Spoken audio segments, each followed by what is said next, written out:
Innal hamdalillah nahmaduhu wa nasta'inuhu wa nastaghfiruh wa na'udzu billahi min syururi anfusina wa min sayyiati a'malina. May yahdihillahu fala mudhillalah wa may yudlil fala hadiyalah. Asyhadu an la ilaha illallah wahdahu la syarikalah wa asyhadu anna Muhammadan abduhu wa rasuluh sallallahu alaihi wa ala alihi wa ashabihi wa man tabi'ahum bi ihsan ila yaumiddin. Amma ba'd. Ikhwan wal akhwat rahimani wa rahimakumullah. Alhamdulillah kita melanjutkan kajian kitab Al-Ghayatu wa Taqrib atau yang dikenal dengan Matan Abi Syuja, fikih praktis dalam madhab Imam Syafi'i. Kita di pertemuan ini insyaallah ta'ala akan masuk dalam fasal terkait dengan sholatul khauf. Alhamdulillah kita sisa 3 fasal dengan ini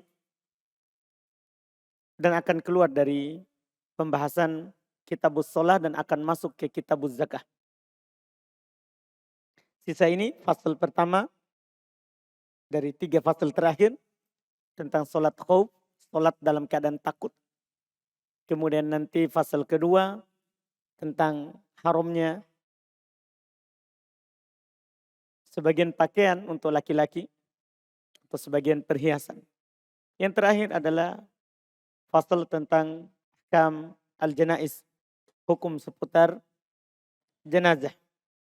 Mungkin kita akan ambil pertemuan ini dan pertemuan akan datang insyaallah sholat khauf hari ini dan lanjut dengan masalah pakai pakaian sutra. Supaya pekan depan insyaallah masuk di pembahasan jenazah.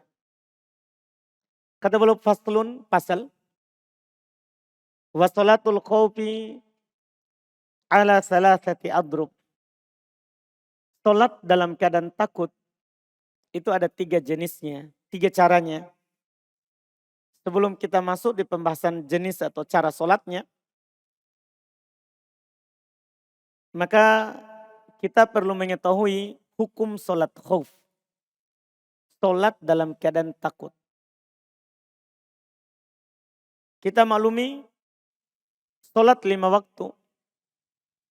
Sebagaimana kita jelaskan di awal pembahasan sholat dulu. Dia adalah merupakan rukun Islam. Pondasi dasar Islam. Yang tidak jatuh kewajibannya apapun keadaan dari seorang muslim. Keadaan aman ataupun keadaan takut perang. Hanya saja syariat kita membedakan pelaksanaannya saat aman dengan saat takut. Kalau saat aman itulah yang kita jelaskan sebelumnya di pertemuan-pertemuan yang sudah lewat. Cara sholat yang kita jelaskan sebelumnya ada rukun, ada wajib, ada syarat. Itu semua dalam keadaan aman ketika tidak sedang perang. Di malam hari ini kita akan bahas cara sholat ketika rasa takut itu ada. Yaitu dalam keadaan perang.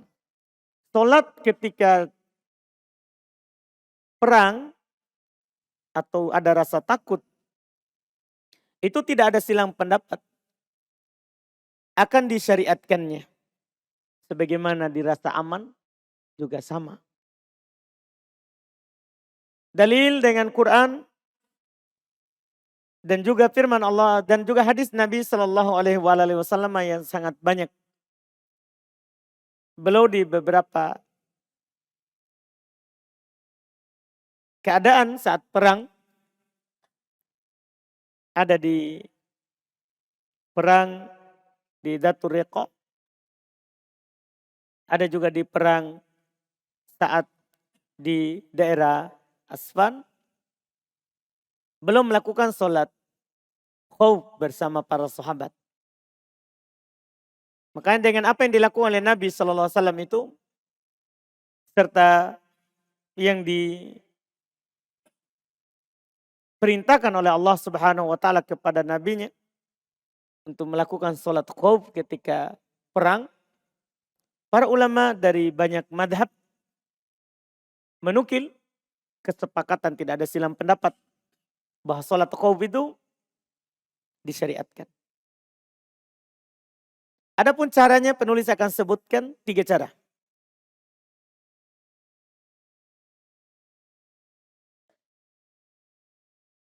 Kata beliau ahaduha, salah satunya ayyakuna al-aduwu fi ghairi jihatil kiblah. Musuhnya itu tidak di arah kiblat. Musuh tidak di arah kiblat. Nah, ini mencakup musuh di belakang kiblat atau di samping kiblat, kiri kanan. Pokoknya tidak di arah kiblat musuhnya. Maka bagaimana caranya? Kata beliau, fayufarriquhumul imamu firqatain. Maka imam membagi 2 pasukan menjadi 2 kelompok. Firqatan taqifu fi wajhil adu. Kelompok pertama berdiri menghadap musuh. Wa yusolli bi firqatin rakaah. Dan si imam sholat mengimami 1 kelompok dengan 1 rakaat. Tsumma tatimmu li nafsiha. Kemudian ini pasukan ini, kelompok pertama ini menyempurnakan untuk dirinya menjadi 2 rakaat. Dia salam wa tumdi ila wajhil adu. Setelah itu dia salam dan berdiri menghadap musuh. Wa taji'ut ta'ifatul ukhra, kelompok yang lain tadi yang menjaga musuh datang. Wa yusolli biha rakaah. Kemudian imam sholat dengan pasukan kelompok kedua ini 1 rakaat. Bagi imam rakaat kedua, bagi makmum ya rakaat pertama. Tsumma tatimmu li nafsiha tsumma yusallim biha. Kemudian pasukan ini ketika Nabi sudah duduk, ketika imam sudah duduk, dia bangkit dulu untuk melakukan rakaat kedua sampai selesai dan tasyahud bersama imam dan salam bersama imam. Ini secara ringkas yang belum sebutkan. Hadisnya adalah hadis yang panjang dalam riwayat Imam Al-Bukhari dan Imam Muslim. Tapi ini fikih ringkas yang belum jelaskan. Yang belum jelaskan ini adalah ada dalam hadis Nabi SAW dalam riwayat Imam Al-Bukhari dan Imam Muslim. Dijelaskan caranya adalah, jadi Nabi SAW di sholat Dzatur Riqa, perang Dzatur Riqa,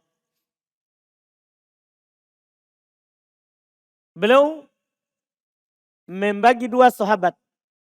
Karena musuh di belakang, waktu itu musuh di belakang kiblat. Musuh di belakang kiblat. Maka beliau sholat menghadap kiblat bersama kelompok pertama. 1 kelompok jadi 2 shaf. Shaf pertama sholat bersama Nabi, shaf kedua menghadap musuh. Nabi takbir, semua shaf ini pertama takbir.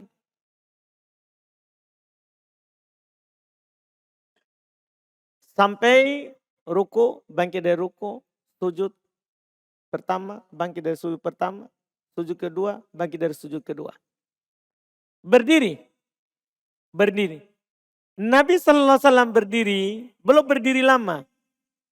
Ini pasukannya langsung menyelesaikan rakaat kedua. Jadi dia tidak ikut imam. Dimaafkan, kan ini rasa takut. Iya. Jadi dia tidak ikut selesaikan bersama imam. Tapi dia selesaikan sendiri. Nabi tetap berdiri. Sampai mereka selesai tasyahud, salam, bangun, gantian jaga. Datang pasukan saf kedua. Setelah ini bangkit untuk menjaga. Jadi datang, Nabi berdiri kan di rakaat kedua. Mereka ikut bersaf di belakang Nabi SAW. Maka Nabi sholat satu rakaat kedua ini bersama pasukan yang berbeda. Pasukan yang berbeda. Jadi Nabi sholat. Jadi panjang berdirinya untuk menunggu panjang. Jadi dia Nabi SAW berdiri panjang. Karena menunggu ini selesai. Dia bangun, salam, pergi. Datang pasukan. Baru beliau sholat bersama mereka. Ini semua mereka masbuk. Satu rakaat. Nabi sholat seperti pasukan pertama tadi. Setelah mereka ada, baca Al-Fatihah. Kemudian Nabi ruku, bangkit dari ruku. Jamaah ikut. Sujud pertama, bangkit. Sujud kedua, bangkit. Nabi duduk tasyahud. Pasukannya ini yang kedua ini tadi, tidak ikut tasyahud. Tapi bangkit ke rakaat kedua. Nabi tidak bangkit. Pasukannya bangkit. Untuk menyelesaikan rakaat kedua. Rakaat kedua dia bangkit. Setelah berdiri, baca, ruku, bangkit dari ruku, sujud, bangkit dari sujud, sujud lagi, bangkit dari sujud, tasyahud bersama Nabi. Jadi Nabi lagi duduk, sekali lagi duduknya lama. Duduknya lama. Untuk menunggu apa? Ini duduk tasyahud. Setelah itu Nabi salam dengan pasukan kedua. Nabi salam dengan pasukan kedua. Ini cara pertama. Salat khauf. Musuhnya tidak di arah kiblat. Musuhnya tidak di arah kiblat. Mungkin dipahami itu cara pertama?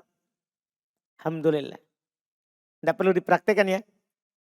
Cara pertama. Karena kita lagi tidak ada pasukan di belakang. Iya. Sekarang cara kedua. Asani cara kedua.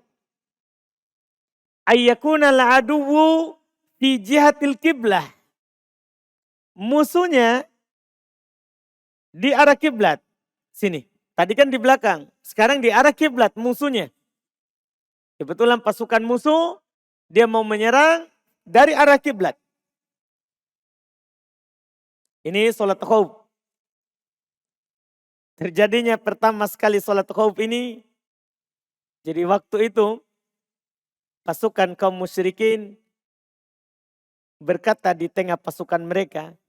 Sebentar akan datang waktu sholat lebih berharga daripada mereka. Perang. Mereka akan meninggalkan segala sesuatunya karena sholat. Jadi mereka memang sengaja tunggu sholat. Tunggu kaum muslimin sholat supaya bisa diserang. Maka turunlah Al-Quran memerintahkan untuk melakukan sholat khauf dan menggambarkan bahwa telah ada rencana begini. Itu dari Allah Subhanahu wa ta'ala. Ini cara kedua. Musuh di arah kiblat. Maka bagaimana caranya? Kata Nabi, kata penulis, fayasuffuhum soffain. Maka sama juga. Si imam membuat sof menjadi dua sof. Ada fungsinya sebentar. Ada manfaatnya itu dua sof. Kenapa tidak satu sof saja? Ada faedahnya sebentar. Imam menjadikan pasukannya hanya dua sof. Wa yuhrimu bihim. Imam bertakbir ihram bersama mereka semuanya. Takbir ihram. Fa idza sajada, kalau sujud, sajada ma'ahu ahadus saffain. Maka sujud bersamanya salah satu dari dua sof itu. Wa waqafa saful akhar. Dan sof yang lain tetap berdiri. Yahrusuhum, menjaga mereka. Fa idza rafa'a sajadu wal hiquhu. Kalau dia sudah bangkit, sof yang tadi sujud, maka mereka sujud dan mengikutinya. Ini ringkas sekali. Ini juga yang beliau katakan ini adalah tentunya juga ada hadis dalam riwayat Imam Muslim rahimahullahu ta'ala. Ini solat Nabi lakukan di daerah seperti yang anak katakan tadi, di daerah yang bernama Usfan. Musuhnya adalah di arah kiblat. Dinukil bahwa Nabi SAW membuat 2 sof untuk para sahabat. Sholat seperti biasa tidak ada bedanya sama sekali. Karena sholat saat perang itu kan 2 rakaat saja. Karena safar.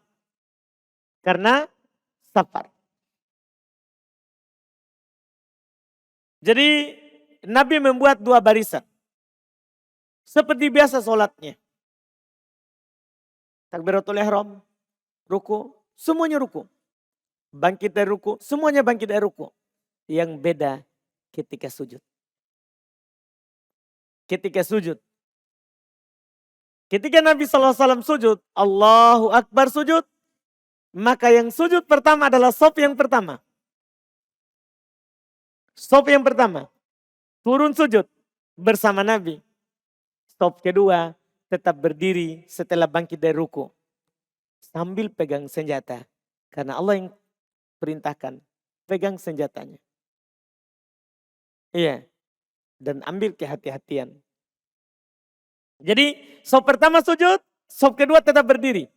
Bangkit dari ruku, dia tidak sujud ikut imam, tapi berdiri. Melihat ke arah musuh.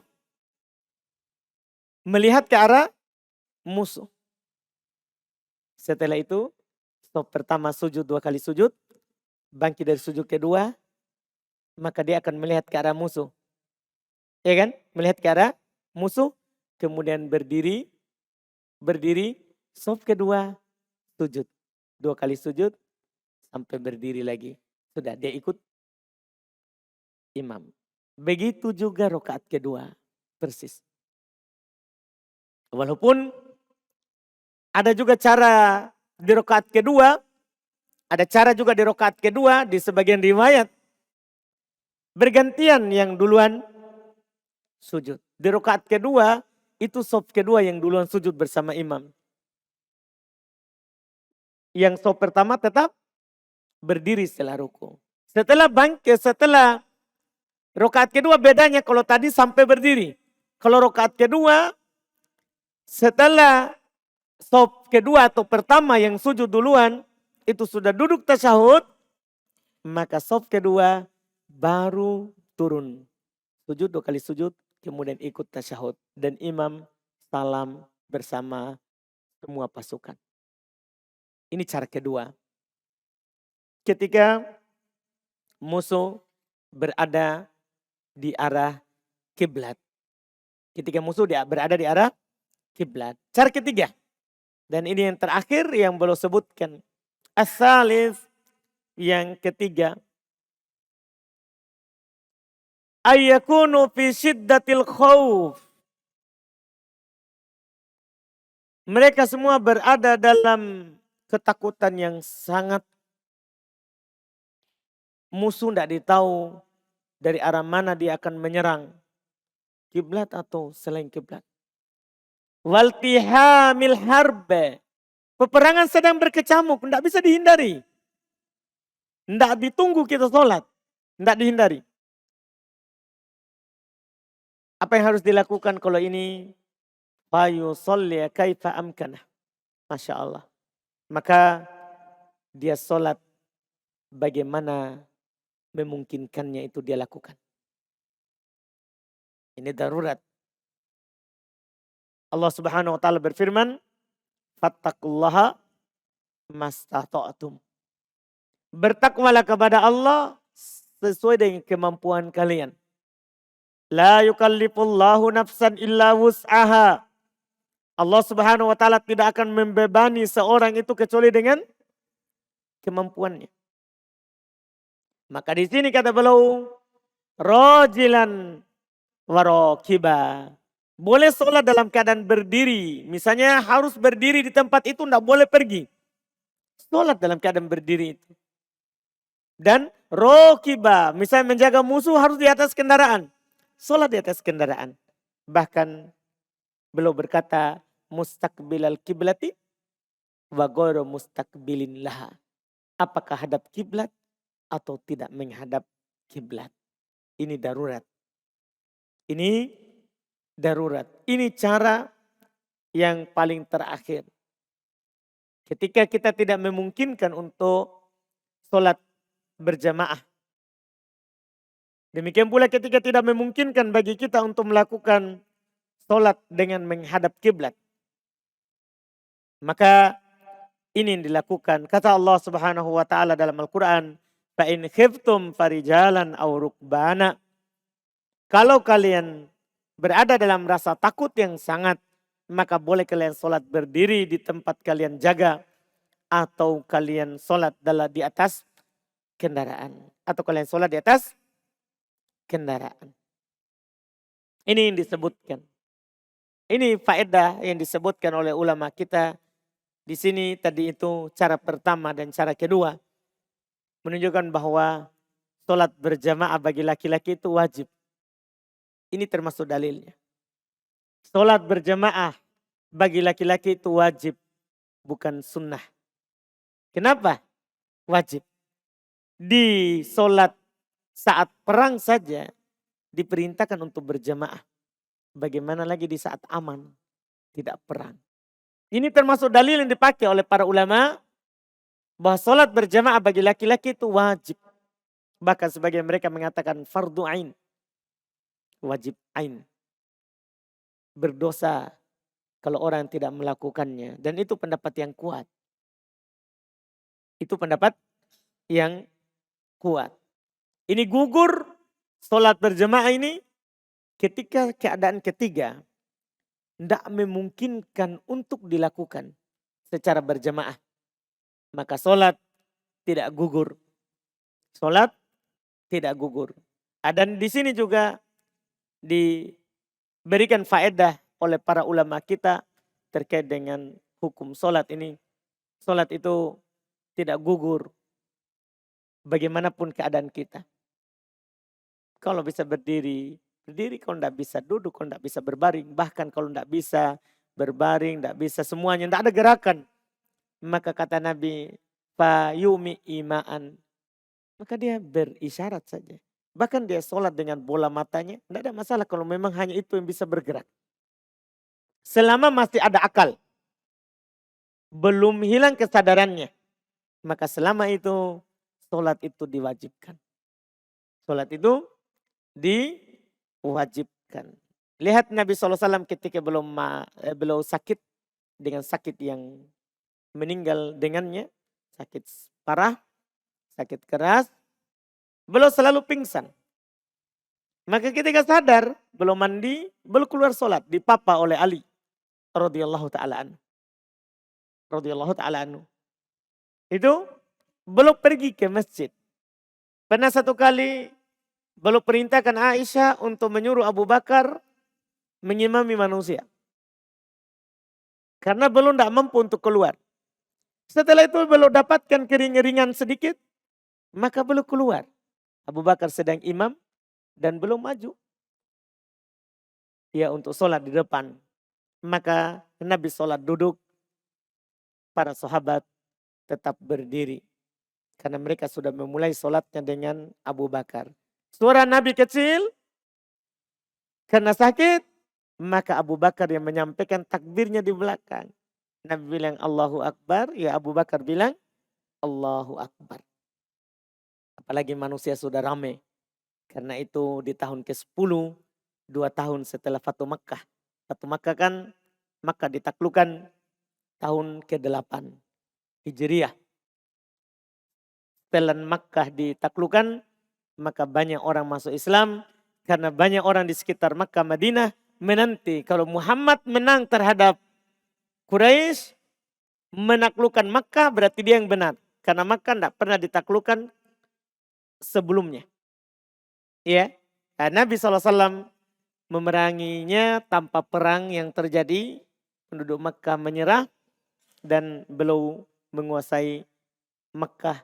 Dan setelah itu beliau kembali 2 tahun kemudian beliau meninggal dan keadaannya seperti itu tadi. Nah, ini sholat di masjid. Sholat di masjid bagi laki-laki yang disinggung melalui sholat khauf ini. Sholat khauf ini. Kemudian berikutnya, selesai alhamdulillah. Berikutnya faslun, kata beliau pasal. Wa yahrumu 'alal rijal. Seharusnya pasal ini belum tidak sampaikan di sini. Seharusnya disampaikan nanti di Kitabul Libas. Kitab terkait dengan pakaian. Tapi kan namanya pakaian itu terkait dengan sholat. Orang sholat kan harus menutup auratnya. Apa yang boleh dan apa yang tidak boleh. Asal dari pakaian boleh dipakai. Kecuali yang dilarang. Di sini adalah yang dilarang. Kata beliau faslun pasal. Wa yahrumu 'alal rijali lubsul harir wad dhahab. Wa yahillu lin nisa. Haram bagi laki-laki untuk memakai sutra dan emas. Ini pengharamannya bagi laki-laki adalah sangat jelas sekali. Karena Nabi Shallallahu Alaihi Wasallam beliau bersabda, "Uhil ad-dahab wal harir li inasi ummati." Halal emas dan kain sutra untuk perempuan dari umatku. Wa hurrima ala dzukuriha. Haram untuk laki-lakinya. Haram untuk laki-laki pakai sutra, pakai emas. Demikian pula Nabi Shallallahu Alaihi Wasallam bersabda dalam hadits riwayat Imam Al-Bukhari dan Imam Muslim, la talbasul harir walad dibaj wala tashrabu fi aniyatid dhahabi wal fiddah fa innaha lahum fid dunya walakum fil akhirah. Jangan kalian memakai sutra. Demikian pula jangan memakai dibaj, juga sama jenis dari sutra. Wala tashrabu fi aniyatid dhahabi wal fiddah. Jangan kalian minum dengan bejana tempat minum yang terbuat dari emas dan perak. Fa innaha lahum fid dunya. Karena sesungguhnya itu untuk orang kafir di dunia ini. Walakum fil akhirah. Dan untuk kalian nanti di akhirat. Ini emas dan sutra. Ini adalah pakaian dari pakaian penduduk surga. Pakaian dari pakaian penduduk surga. Maka laki-laki diharamkan, bagi perempuan halal. Wa yahillu lin nisa. Halal untuk perempuan. Halal untuk perempuan. Karena mereka diizinkan untuk berhias. Boleh berhias dengan emas. Pakai anting, pakai kalung, pakai gelang. Dibolehkan. Ia laki-laki tidak boleh. Demikian pula sutra. Boleh perempuan memakai pakaian yang terbuat dari sutra. Laki-laki tidak. Kemudian beliau tegaskan wayasiru dhahabi wa kathiruhu sawa. Beliau bedakan sekarang antara emas dan sutra. Emas untuk laki-laki banyak dan sedikitnya sama. Itu emas untuk laki-laki. Banyak dan sedikitnya sama. Untuk laki-laki. Itu emas. Sutra gimana? Beliau katakan. Wa idza kana ba'du thawbi ibrisaman. Jika sebagian pakaian laki-laki ada ibrisaman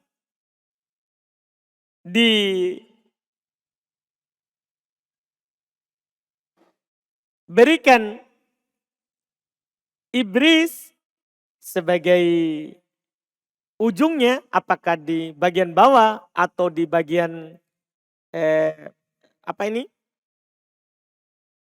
lengannya ini, di bagian pas keluar tempat keluar tangannya ini dinamakan jaib dalam bahasa Arab, semua yang berlubang jaib, atau di lehernya.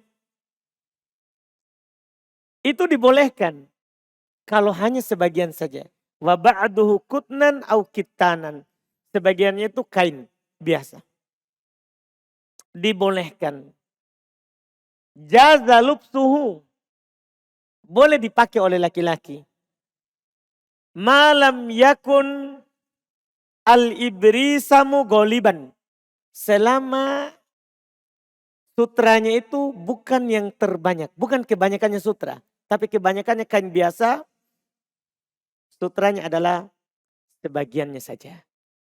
Ini tentunya karena ada hadis serta dalil dari Nabi kita Muhammad sallallahu alaihi wa ala alihi wasallam.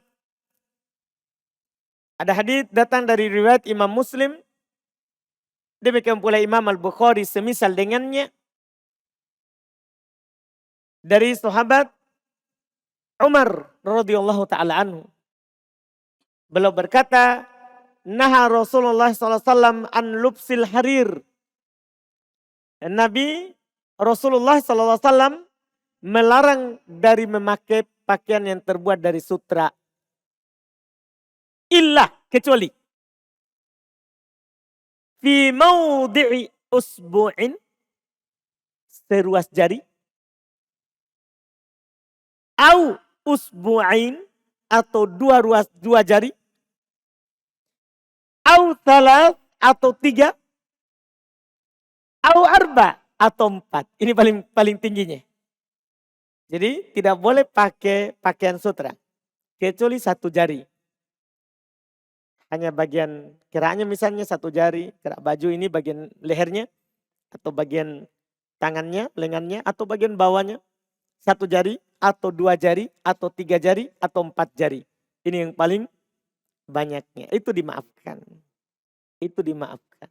Karena kalau 4 jari berarti lebih banyak kain biasa daripada kain sutra. Itu dibolehkan. Jadi tidak diharamkan secara mutlak kalau sutra. Beda kalau emas. Kalau emas sedikit dan banyak itu sama.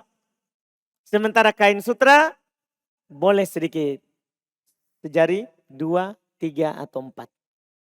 Bagi yang mampu beli. Tentunya jangan dipaksakan. Ya, yang mampu beli saja. Boleh.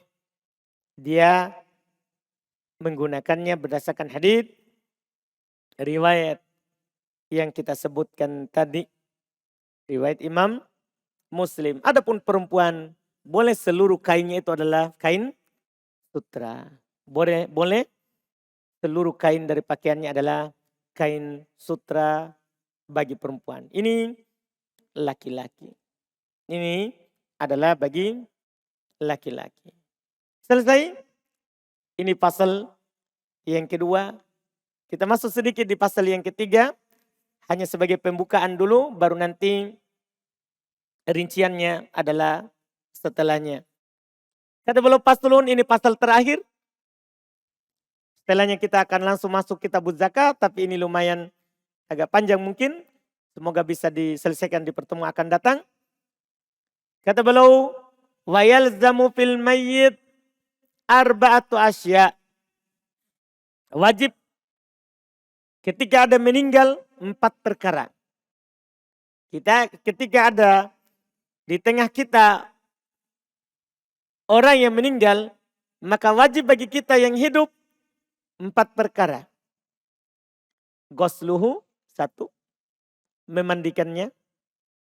Wa takfinuhu, mengkafaninya. Wassolatu alaihi, mensolatinya. Wa dafnuhu, dan menguburkannya. Ini 4 ini tidak ada silang pendapat.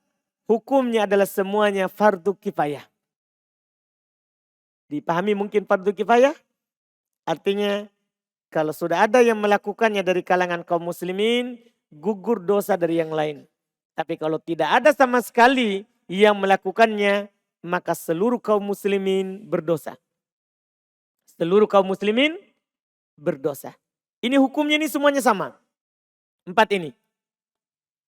Memandikan mayat, mengkafani mayat, mensolati mayat, menguburkannya.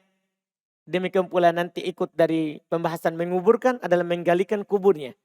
Itu sebenarnya bentuk yang kelima. Tapi kan tidak bisa dikuburkan kalau tidak menggalikan kuburannya.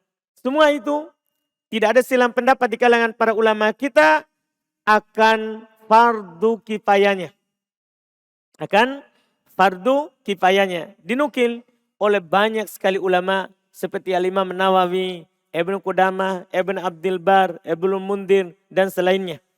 Menukil kesepakatan bahwa 4 ini wajib. Dan wajibnya adalah wajib kifayah bukan wajib ain. Bukan wajib ain. Nanti akan datang rinciannya untuk 4 ini. Bagaimana cara memandikannya, mengkafaninya, mensolatinya, dan menguburkannya. Penulis akan menyampaikan insyaAllah ta'ala. Kita ambil di pertemuan akan datang. Dan kita adzan. Setelahnya kita masuk di tanya jawab.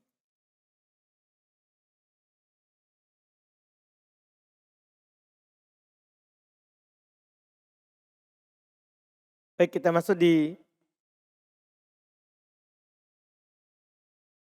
tanya jawab. Ini ada pertanyaan.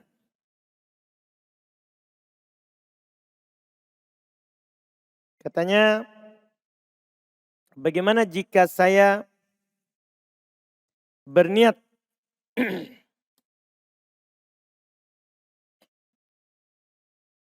mengerjakan pekerjaan rumah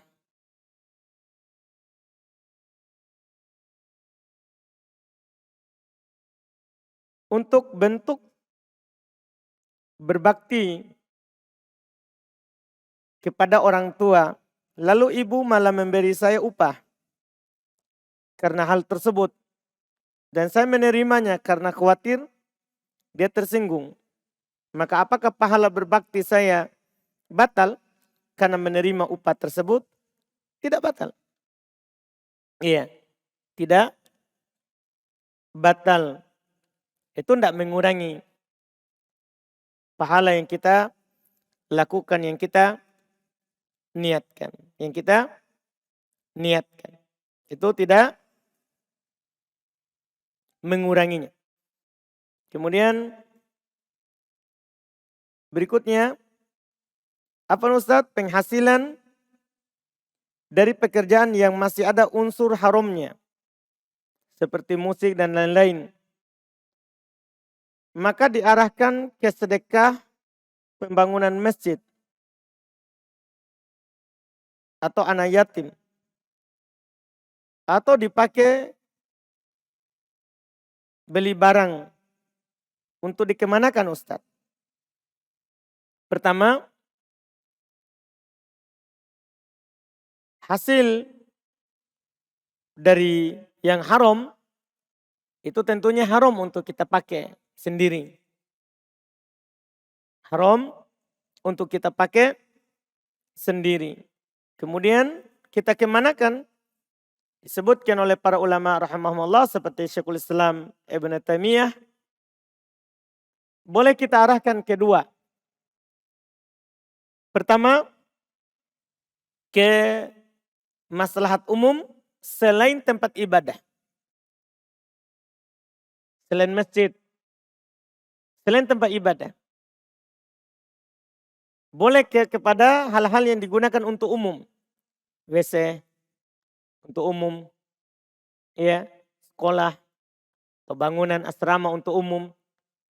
Boleh, bukan tempat ibadah.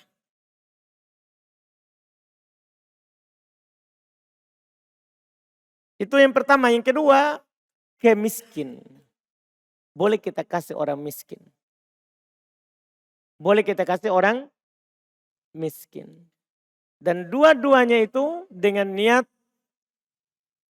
berlepas dari harta haram. Bukan niat sedekah.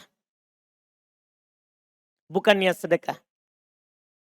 Niatnya adalah untuk berlepas dari harta haram. Dan pahalanya juga sama. Karena melakukan ketaatan serta meninggalkan larangan itu juga bernilai ibadah. Bernilai ibadah. Itu niatnya yang diingat. Bukan niat sedekah. Karena kalau niat sedekah Allah tidak terima. Berdasarkan sabda Nabi SAW. Innallaha thayyibun la yakbalu illa thayyiba. Allah itu maha baik. Dan tidak menerima kecuali yang baik saja. Allah itu maha baik dan tidak menerima kecuali yang baik saja. Ini ada pertanyaan, apa makna khabbaba? Takbib dalam hadis Rasulullah SAW. Wallahualam. Tidak tahu.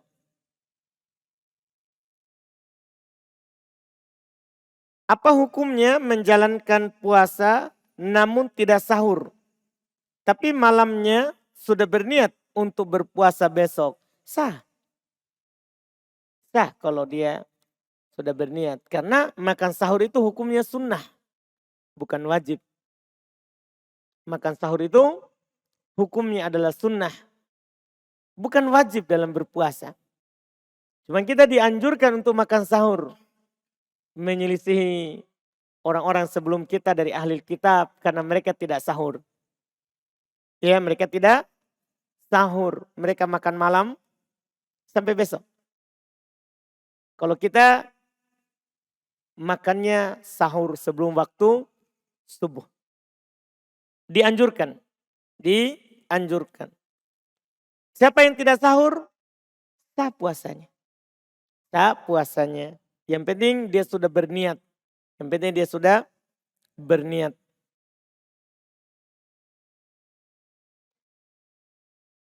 Bagaimana jika acara pernikahan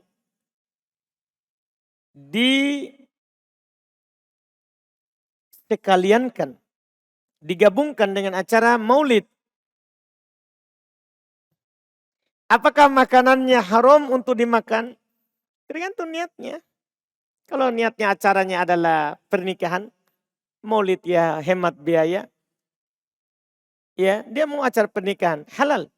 Karena niat awal untuk pernikahan. Tapi kalau niat awalnya maulid, kemudian tiba-tiba ada mau menikah, ikutkan Kak?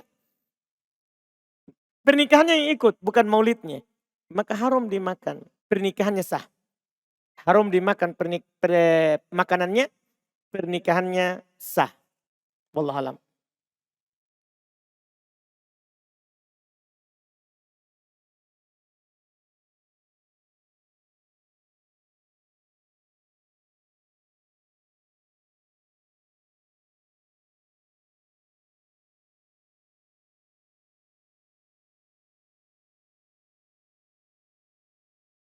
Sini ada pertanyaan, bagaimana hukumnya seorang laki-laki memakai HP yang ada emasnya? Masya Allah. Ada emasnya betul ya, bukan warna emas. Iya, kita sudah bilang kan tadi, haram laki-laki mau dipakai di HP, di baju, dia kancing bajunya emas. Haram bagi laki-laki. Haram bagi laki-laki. Iya.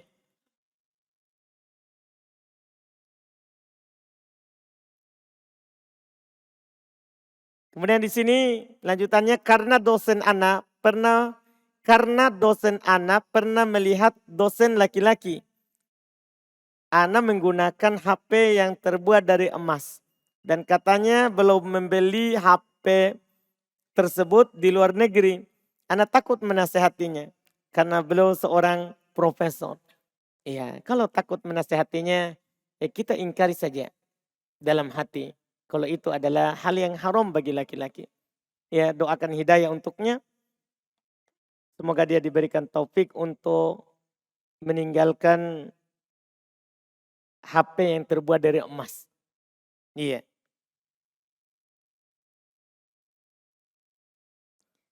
Kemudian pertanyaan berikutnya, apakah jika sudah minta maaf sama suami sampai menangis-nangis, kasihan. Dan suami masih enggan memaafkan, apakah istri tetap dilaknat oleh malaikat? Dan sholatnya apakah masih diterima? Kalau dia sudah minta maaf, enggak lagi. Enggak lagi. Ya, seharusnya suaminya harus memaafkan. Jangan sengaja, biar deh gak usah saya maafkan biar terus dilaknat. Tidak boleh, kita harus bangun keluarga itu dengan ta'awun. Kasihan istri. Kasihan istri. Tidak boleh disengajakan supaya istri itu jatuh dalam dosa. Tidak boleh disengaja supaya istri itu jatuh dalam dosa. Kalau disengaja, maka suami juga sama dosanya dengan pelaku langsung. Karena yang ridho terhadap dosa adalah sama dosanya dengan yang melakukan. Ridho terhadap dosa sama dosanya dengan yang melakukan. Jadi tidak boleh sengaja. Karena dia tahu ini, tadinya dia mengajak istrinya, kemudian istrinya tidak mau, akhirnya dia marah, maka dia balas dendam. Saya tidak mau maafkan, biar dia dilaknat. Dan dia tahu hadis, dia akan gugur atau lepas dari laknatnya kalau suaminya ridho. Dia tahu itu hadis, maka sengaja dia undur. Maka itu tidak dibolehkan. Ya, kalau istrinya sudah minta maaf, dimaafkan. Ya, dimaafkan. Sering saya sebutkan hadis Nabi sallallahu alaihi wasallam, la yafruqu mu'min mu'minah in kariha minha khuluqan radiya biha akhar. Janganlah seorang suami itu membenci istrinya. Kalau ada akhlaknya yang dia tidak suka, maka ada yang lain yang dia suka dari istrinya itu. Ada hal lain yang dia suka dari istrinya itu. Maka tidak boleh dia membencinya sampai seperti itu. Sholatnya tetap diterima. Kalau dia sudah minta maaf tapi suaminya yang malah tidak mau memaafkan.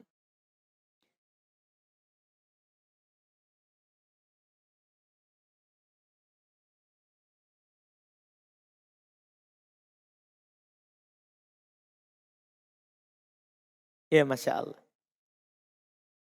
Setelahnya ada disebutkan tentang suaminya. Karena suaminya punya sifat keras, tidak mudah langsung memaafkan. Biasanya baru memaafkan keesokan harinya. Itu pun harus dibujuk terus lagi baru benar-benar bisa memaafkan. Tidak apa-apa. Iya. Kita bersabar di atas sifatnya itu. Iya. Kita lakukan apa saja yang bisa membuat dia maafkan. Kalau dipeluk dia akan maafkan, peluk saja. Iya. Lakukan apa yang kita bisa lakukan. Supaya dia luluh. Apakah makmum salah? Apakah makmum salam setelah imam salam pertama atau salam kedua? Apakah makmum salam setelah imam salam pertama atau salam kedua? Nah kalau dia sudah salam, dia assalamualaikum kita salam juga di belakangnya. Karena semuanya kita ikut setelahnya tanpa jeda waktu. Takbir setelahnya langsung. Ruku setelahnya langsung, bangkit setelahnya langsung. Semua lafaz hadis itu pakai fa. Pakai huruf fa. Fa itu maksudnya tartib bila muhlah. Ikut tanpa jeda waktu. Sujud, bangkit, ruku, bangkit berdiri, salam, tanpa jeda waktu. Jadi kalau dia sudah assalamualaikum, kita ikut setelahnya. Assalamualaikum. Demikian sampai semua sholat.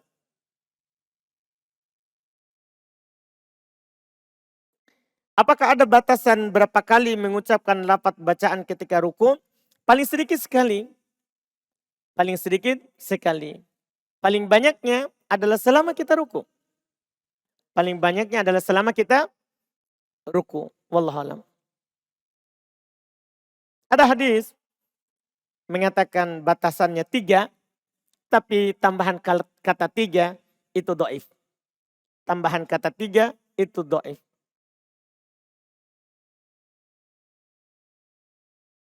Bagaimana hukum sholatnya orang yang gemar bermaksiat namun ia tetap sholat? Apakah sholatnya diterima? Diterima. Sholatnya diterima dan dia berdosa karena maksiatnya. Sholatnya diterima dan dia berdosa karena maksiatnya.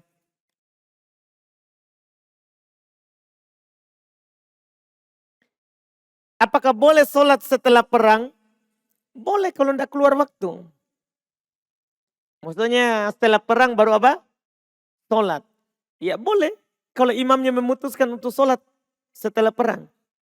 Dan nanti kalau kita tunggu itu, tidak akan keluar waktu. Dan masalahnya kadang kita perang akan keluar waktu. Akan keluar waktu. Itu kembali ke keputusan imam. Pemimpin dari pasukan waktu itu. Karena wajib mentaati pimpinan pasukan. Dalam hal apa saja dalam perang. Wallahualam.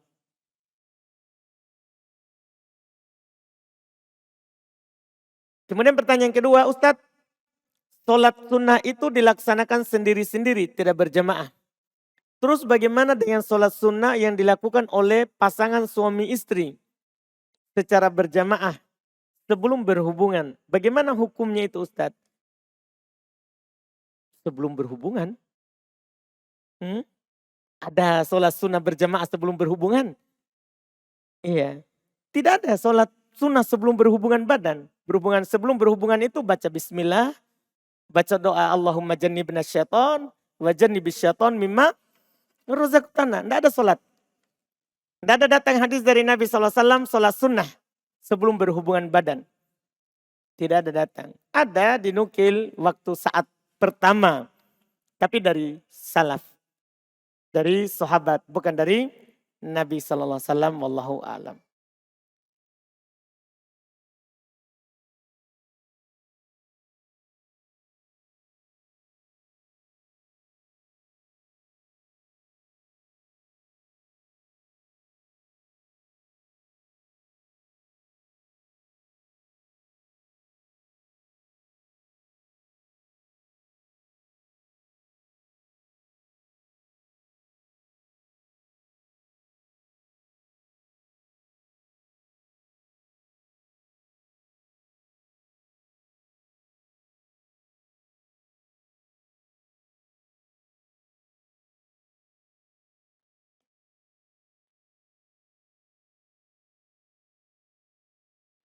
Bolehkah memakai sarung tangan pada saat sholat jika jilbab pendek? Boleh kalau tidak ada yang lain. Boleh kalau tidak ada yang lain. Wallahualam.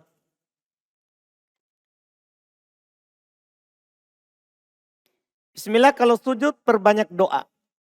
Apakah doa yang dimulai dengan Rabbana atau Allahumma? Bebas. Boleh Rabbana, boleh Allahumma. Boleh Rabbana, boleh Allahumma. Kebanyakan doa para nabi pakai Rabbana. Pakai Rabbana.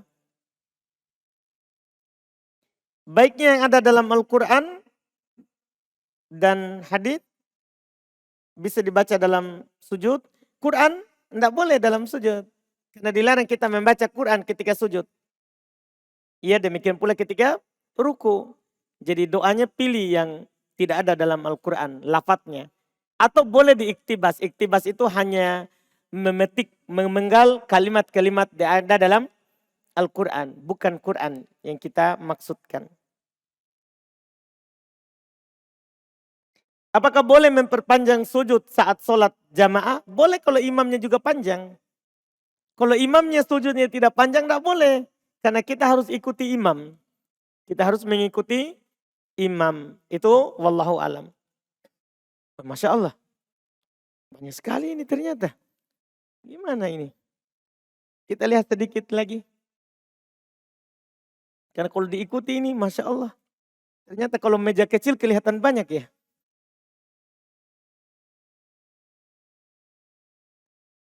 Apa Ustadz, apakah benar ada hadis sahih dari Anas bin Malik bahwa orang mati itu mengetahui kegiatan orang hidup? Ini saya dengar dari penghulu saat menikahkan perempuan yang sudah meninggal bapaknya dan mengatakan bapaknya tahu kejadian yang terjadi. Masya Allah. Penghulu ini tahu perkara gaib. Iya. Tidak ada hubungannya, beda alam kita. Kita sudah beda alam. Kapan kita sudah meninggal, maka kita alamnya adalah alam barzah. Kita alamnya adalah alam barzah. Tidak mengetahui apa yang terjadi di keluarganya. Dia saja ketika dipakaikan, orang tua ya ketika dipakaikan mahkota di hari kiamat. Dia tanya, dari mana ini? Baru dikasih tahu, ini karena anakmu penghafal Quran. Kan dia tidak tahu bahwa anaknya hafal Quran. Makanya dia bertanya, dari mana ini saya dapat? Dari mana saya dapat? Dikasih tahu, ini dari anakmu. Ini dari anakmu. Ini menunjukkan bahwa tidak tahu dia apa yang terjadi setelahnya. Tidak tahu dia apa yang terjadi setelah dia meninggal. Kemudian berikutnya, bolehkah ketika safar saya tidak menjamak qasar sholat? Contoh, saya singgah sholat duhur di masjid 2 rakaat. Kemudian singgah lagi di masjid pada waktu asar dan sholat 2 rakaat. Boleh, tapi kita menyelisih sunnah. Boleh, tapi kita menyelisih sunnah. Ini hanya terjadi sekali di masa Nabi SAW waktu beliau di Mina. Yaitu di tanggal 8 Dzulhijjah, Nabi menuju Mina. Di Mina beliau sholat duhur 2 rakaat, asar 2 rakaat di waktunya masing-masing. Kemudian besoknya di tanggal 9 Dzulhijjah, beliau menuju Arafah. Dari Mina ke Arafah. Di Arafah beliau jamak duhur asar qasar. Kemudian wukuf di Arafah sampai terbenam matahari. Terbenam matahari beliau bertolak ke Muzdalifah. Di Muzdalifah beliau sholat isya, maghrib isya, jamak qasar, jamak ta'khir. Jamak ta'khir. Dan dikatakan oleh Anas radhiyallahu taala anhu, bahkan dinukil oleh Syekhul Islam Ibnu Taimiyah, tidak pernah Nabi SAW sholat genap saat safar. Saat safar selalu jamak qasar. Ya kalau kita bertanya boleh. Tapi ruksonya itu adalah jamak qasar. Jamak qasar, takdim atau ta'khir. Takdim atau ta'khir. Kalau kita lakukan seperti itu berarti kita tidak ambil keringanan. Kita tidak ambil keringanan, wallahualam. Sebagian orang yang saya pernah dapat katanya menghormati waktu. Tahu menghormati waktu? Katanya ya karena menghormati waktu kita lakukan di duhur 2, nanti di asar 2. Menghormati waktu. Ini kita menghormati waktu tapi menyelisih sunnah. Mana yang kita jaga? Kan kita kan harus jaga sunnahnya bagaimana? Bukan menghormati waktu. Apakah Nabi tidak menghormati waktu? Karena beliau selalu jamak qasar.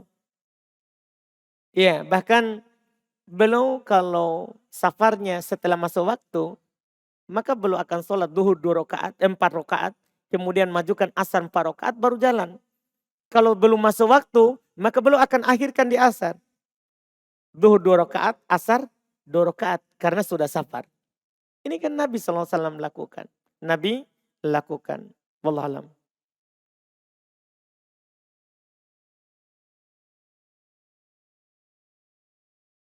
Apakah boleh memakai pakaian yang ada lapisan emas yang tidak mendominasi? Kita sudah bilang tadi dari ucapan penulis. Kalau emas tidak dibolehkan banyak dan sedikitnya. Beda kalau sutra. Sutra boleh sedikit. Sejari, 2 jari, 3 jari, 4 jari boleh. Kalau emas tidak dibolehkan walaupun sedikit.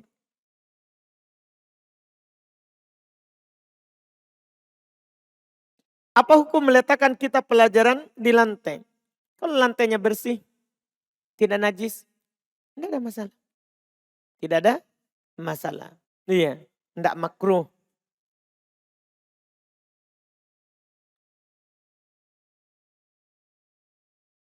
Tolong jelaskan penyimpangan akidah dari orang-orang ini. Mu'tazilah, Khawarij, Qadariyah, Jabariyah. Wah, susah. Saya jelaskan sekarang takutnya orang akan masuk ke Qadariyah, Jabariyah. Iya, kan ini dikaji di kitab akidah. Di kitab akidah butuh kita memahami takdir lebih baik baru kita masuk di pemahaman yang salah.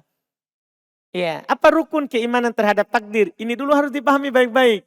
Baru masuk di Qadariyah, Jabariyah.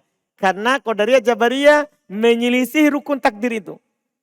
Menyelisih rukun takdir. Kaji dulu apa rukun iman terhadap takdir baru tanya apa itu Qadariyah, Jabariyah. Iya, takutnya nanti kita jatuh di Qadariyah, Jabariyah.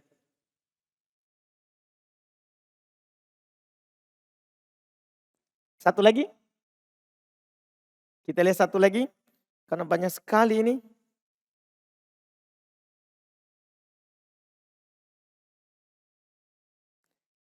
Di kampung ana Ustadz, Maulid Nabi dan Isra Mi'raj selalu dirayakan setiap tahun. Dan setiap keluarga diharuskan menyumbang uang dengan jumlah seikhlasnya. Pertanyaannya Ustadz, bagaimana cara anak berlepas diri dari hal tersebut? Pindah kampung. Tidak masalah. Iya kan? Pindah kampung. Hijrah. Tinggalkan itu kampung, ya, tinggalkan kampung bid'ah ke kampung sunnah. Itu yang dilakukan. Jangan kita tinggal terus di situ. Iya, kalau kita tidak bisa menghindarinya dan mengubahnya. Wallahualam. Kita cukupkan, alhamdulillah. Subhanakallahumma wa bihamdik. Asyhadu an la ilaha illa anta astaghfiruka wa atubu ilaik. Assalamualaikum warahmatullahi wabarakatuh.